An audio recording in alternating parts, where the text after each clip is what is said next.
दोस्तों, गर्मियों में जुकाम की समस्या आम बात है, लेकिन गर्मी के मौसम में होने वाला जुकाम सर्दी के मौसम में होने वाले जुकाम से भी ज्यादा परेशान करता है। अगर आपको गर्मी में जुकाम होता है तो आपको पेट की खराबी और लगातार छींकने तथा खांसी का अनुभव होने की संभावनाएं रहती हैं। अगर आपको बुखार के साथ साथ नाक बह रही हो, गले में खराश हो तो डॉक्टर से सलाह जरूर लें। तो दोस्तों, आइए जानते हैं कि घर पर ही जुकाम का उपचार कैसे करें। दोस्तों, 1 कप पानी में 1 चम्मच एप्पल साइडर विनेगर मिक्स कर ले, उसमें शहद डाल लें, फिर इसे मिक्स करके पी ले। इससे आपकी खांसी और जलन की समस्या दूर हो जाएगी। नंबर 2, अदरक गर्मियों में जुकाम के खिलाफ अद्भुत काम करता है।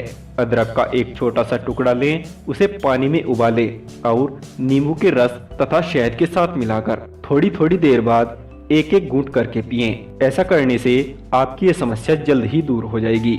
उपाय नंबर 3, तुलसी के पत्ते आपके शरीर पर एनाल्जेसिक और एंटी इंफ्लेमेटरी प्रभाव का कारण बनते हैं। तुलसी के पत्तों को अदरक के साथ पीस लें और इस मिश्रण को गर्म पानी में मिलाएं। इसका सेवन दिन में 2 बार करें, इससे बहुत ही लाभ होता है। दोस्तों, आपको हमारी ये वीडियो कैसी लगी प्लीज हमें नीचे दिए कमेंट बॉक्स में जरूर बताएं और ऐसी ही नई वीडियो देखने के लिए हमारे इस चैनल को सब्सक्राइब करें। धन्यवाद।